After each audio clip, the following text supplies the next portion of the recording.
येथे राजकोट किल्ल्यावर असलेला छत्रपती शिवाजी महाराज यांचा पुतळा ढासळल्याने महायुती सरकार व पुतळा उभारणाऱ्या ठेकेदारांच्या विरोधात येथील डॉक्टर बाबासाहेब आंबेडकर चौकामध्ये महाविकास आघाडीच्या वतीने निदर्शनं करण्यात. मालवण येथील राजकोट किल्ल्यावर छत्रपती शिवाजी महाराज यांच्या पुतळ्याचे उद्घाटन डिसेंबर 2023 मध्ये पंतप्रधान नरेंद्र मोदी यांच्या हस्ते करण्यात आलं होतं.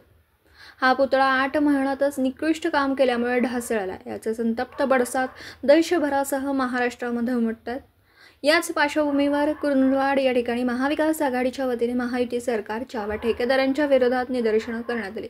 यावेळी जिल्हा शिवसेना प्रमुख वैभव उगळे, काँग्रेसचे नितीन बागे, दयानंद मालवेकर, राजू आवळे, सरफराज जमादार, वैशाली जुगळे, राजश्री मालवेकर, मिलिंद गोरे, प्रफुल्ल पाटील, जयदीप थोरात, अवधूत धनवडे, इरफान पटेल, मुजमिल पठाण, अजहर तहसीलदार, रियाज नायकवडे, आपासाहेब भोसले, युवा सेनेचे निलेश तवंदकर, गणेश गवळी, सुनील कानडे यांच्यासह महाविकास आघाडीचे कार्यकर्ते मोठ्या संख्येने उपस्थित होते.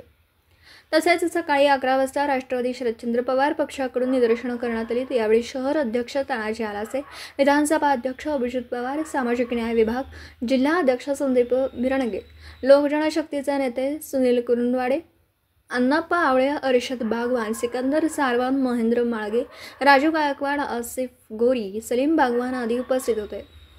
मराठी एस न्यूजसाठी कुरुंदवाडहून संदीप आडसूळ.